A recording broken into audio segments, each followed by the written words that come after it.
you know. How's this process been for you coming into a new system, new coaches, just new school, the whole thing? It's been a great transition. I got family down here, like hour south, so being able to have support system close by has been good, and coaching staff's been nothing but supportive. Coach Wiles, Coach Gibson, Coach Doran especially. They've been really supportive, really confidence boosting, and I love playing for them. So it's been good so far. During the portal process, what made NC State stand out? I think it's just the way they've been successful consistently. They've had, the one down year in 19, but 20 and 21, and especially last year were good years. And I saw the opportunity to come in and make an impact. I think we have a good shot at winning the ACC. That's our main goal. So, a place where I could win and make an impact. So that was a big deciding factor. Who's the best athlete in the family? My younger sister, she runs track at Ball State, so the family all athletes. She's probably the top. So I would say my sister, because she does all the sports, soccer, track. So. What was the portal process like for you? I would think as a defensive lineman who's played in some big programs, there were a lot of schools that were interested. Yeah, you kind of have to put your phone on Do Not Disturb. I knew going into the portal that NC State was one of the schools I was hoping to hear from. So when I got the 919 area code, I was keeping my eye out for that one. But you got to have the schools reach out to you, but you got to really have a plan in place to see who you want, vet the coaches that you're talking to, and see what type of program they run. So NC State did a great job with that. First day of the portal, I heard from Coach Doran, Coach Wiles, Coach Gibson.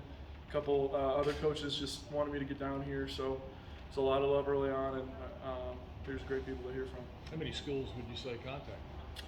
I mean, I don't want to get into it. It was a decent amount. Like I said, I had to turn my phone on Do Not Disturb because I didn't want. I wanted the main thing to be the main thing. So it was kind of overwhelming. But even in high school, I was a big recruit, so having a lot of coaches talk to you isn't like the the most foreign thing for me. But I was trying to find a certain amount of schools that I was looking to hear from and know what I wanted to go to in a school, and I did my research, so it was pretty easy from there. Just out of curiosity, too, these days NIL is such a big part of the conversation. Was that part of the conversation?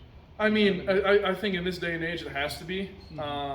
It wasn't the main deciding factor because especially at every Power 5 school they have collectives and other different types of endorsement opportunities. And I'm not a guy who is looking for that, but your name's your brand and your playing's your brand, so it's definitely a part of the conversation now more than ever. So you have to, just to do your due diligence, you have to have it part of the conversation. How much did NC State try to recruit you in the past? And then how much with Micah? Yeah, so Micah with Coach Gottfried, when he was the head coach of basketball, they were recruiting him, and then during my recruiting situation in high school, Coach Doran was here. This is like 2017. Coach Patrick was the D-line coach. And then always having family here that are fans, in Pinehurst that are big-time NC State fans. Like, they always wanted me to, take a look at NC State. And I was trying to get a visit here. I took a bunch of schools down south. It never ended up working out, but, everything kind of comes full circle again. So I'm happy to be here and really excited to keep going. What do you like about Coach Wiles as a position coach? I just like his laid-back demeanor. That's how I am. He's not a guy that's gonna yell at you just to yell at you, and he'll get on you. But I just like getting in the room with him. He's a great guy. He's like a father figure to me so far. He's a really good guy to interact with and be around, and he's a good coach too. How have you kind of handled the adversity of the different injuries over the years? Yeah, so that's one thing that I could get into for hours. I had the eye injury. I almost lost my right eye vision. So. And that was 2 weeks after I had season-ending foot surgery. So having 2 season-ending injuries is it really takes a toll on your mental. So having a good support system, being big in the faith, that's one of the things that I was laying down on my side for 2 weeks straight just to get some fluid out of my right eye. So being able to read with one eye in my Bible, staying, praying, and doing everything I needed to do to just keep my mental, because it's one of the toughest things to think about losing your eye, but on top of that, I lost my life. Football is my life, and not being able to do that was my first time I wasn't able to, play because of injury. So, took everything in my power to get back to, really, feeling the drive to be the best player I can be. But I'm happy that I was able to get through that, through a great support system, great training staff too, great doctors that allowed me to get to where I need to be to keep going forward.